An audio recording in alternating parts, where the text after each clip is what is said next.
tengah-tengah kita lebih utama dari segala sesuatu. Pertobatan yang disukai Tuhan. Sebab aku menyukai kasih setia dan bukan korban sembelihan, dan menyukai pengenalan akan Allah lebih daripada korban-korban bakaran. Hosea 6 ayat 6. Sahabat Iktus yang dikasihi Tuhan, jika ada pertobatan yang disukai Tuhan, maka pasti ada pertobatan yang tidak disukainya. Tuhan tidak menyukai pertobatan pura-pura. Ia merindukan pertobatan sejati karena mengenal dan mengasihinya. Tuhan tidak menghendaki pertobatan sebatas menjalankan ritual keagamaan, tapi Ia menanti hati yang terpaut kepadanya. Hosea diutus Tuhan untuk menyampaikan seruan terakhir kepada Israel untuk bertobat sebelum negeri itu benar-benar binasa. Jika bangsa Israel tetap tidak bertobat, maka mereka akan mendapatkan hukuman yang berat. Pasal 4 ayat 6. Kisah ini menunjukkan keadilan Tuhan yang besar, tetapi sekaligus juga tentang kedahsyatan kasih-Nya. Beberapa pokok penting akan kita renungkan. 1. Tuhan menantikan pertobatan. Israel tidak setia kepada Tuhan dan menjadi degil. Mereka berkubang di dalam dosa. Pasal 4 ayat 2. Sementara mempersembahkan korban, mereka melakukan persundalan. Pasal 4 ayat 14. Dan bersekutu dengan berhala-berhala. Pasal 4 ayat 17. Melihat kepada Israel, Tuhan berfirman, "Aku akan pergi pulang ke tempatku." Pasal 5 ayat 15. Tuhan tidak dapat kompromi dengan dosa. Dosa hanyalah menjadi penghalang bagi umat untuk bersekutu dengannya. Namun pernyataan Tuhan belum berhenti sampai mereka mengaku bersalah dan mencari wajah-Ku. Artinya Tuhan masih memberi kesempatan kepada Israel untuk bertobat dan kembali kepadanya. Penghukuman menjadi alat didikan Tuhan agar umatnya menyadari dan mengakui semua dosanya serta mencari wajah Tuhan. Dalam kesesakannya, mereka akan merindukan Aku.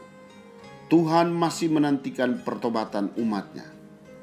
2. Pertobatan yang pura-pura. Marilah kita akan berbalik kepada Tuhan, merupakan ajakan untuk berhenti berbuat dosa dan berpaling pada Tuhan. Selanjutnya, Israel seolah-olah menyadari bahwa didikan Tuhan membawa pada pertobatan dan seakan-akan meyakini Tuhan akan memulihkan luka karena penghukuman itu. Pasal 6 ayat 1 dan 2. Hingga Israel kembali dalam persekutuan dengan Tuhan dan menikmati berkat-Nya. Ayat 3. Tetapi inilah seruan Tuhan. Apakah yang akan kulakukan kepadamu, hai Efraim? Kasih setiamu seperti kabut pagi. Ayat 4. Kabut pagi itu bersifat menipu. Sejumlah uap tebal yang dibawa angin barat dari Mediterania dan matahari dengan cepat melenyapkannya. Begitu juga embun yang hilang pagi-pagi benar. Tuhan melihat pertobatan yang dangkal dan cinta kasih yang pura-pura. Padahal Ia berusaha mengutus para nabi agar Israel mengalami pertobatan sejati. Ayat 5. 3. Pertobatan yang disukai Tuhan. Aku menyukai, menghendaki, berkenan, menyatakan suatu keinginan ilahi. Ayat 6. Mana ayat ini adalah Allah menolak ritual keagamaan Israel yang dilakukan hanya sekedar formalitas.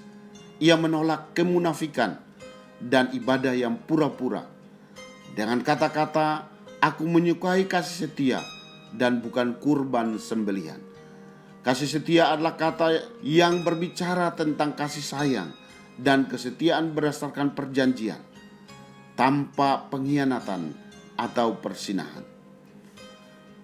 Ada hal yang menarik, yaitu ungkapan "dan bukan korban", serta lebih daripada korban-korban bakaran. Hal ini tidak berarti tidak ada persembahan yang diberikan kepada Tuhan, melainkan persembahan diberikan tanpa meniadakan unsur yang utama.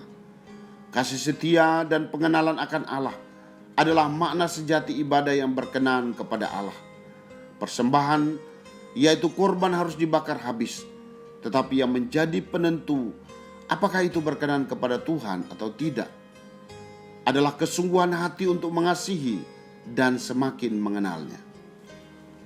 Sahabat Iktus, pengenalan akan Tuhan membuka mata kita bahwa Ia adalah Tuhan yang adil tetapi juga penuh kasih.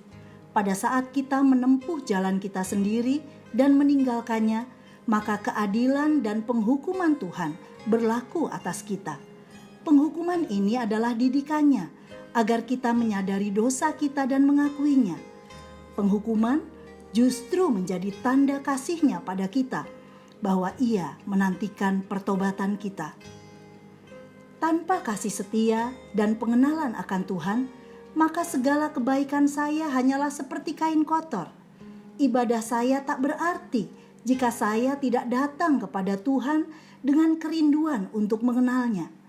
Salah besar jika saya menyangka bahwa kurban persembahan yang saya bawa akan menyenangkan hati Tuhan. Karena berapapun banyak kurban persembahan yang saya bawa, jika saya melakukannya tanpa kesungguhan hati, maka semua itu sia-sia. Jika saya masih terus hidup dalam dosa, maka kekristenan saya bersifat palsu dan hanya pura-pura. Sahabat Iktus yang dikasihi Tuhan, apakah saya menyadari bahwa Tuhan menantikan pertobatan saya? Apakah pertobatan saya adalah pertobatan yang pura-pura? Pertobatan seperti apa yang disukai Tuhan yang seharusnya saya lakukan?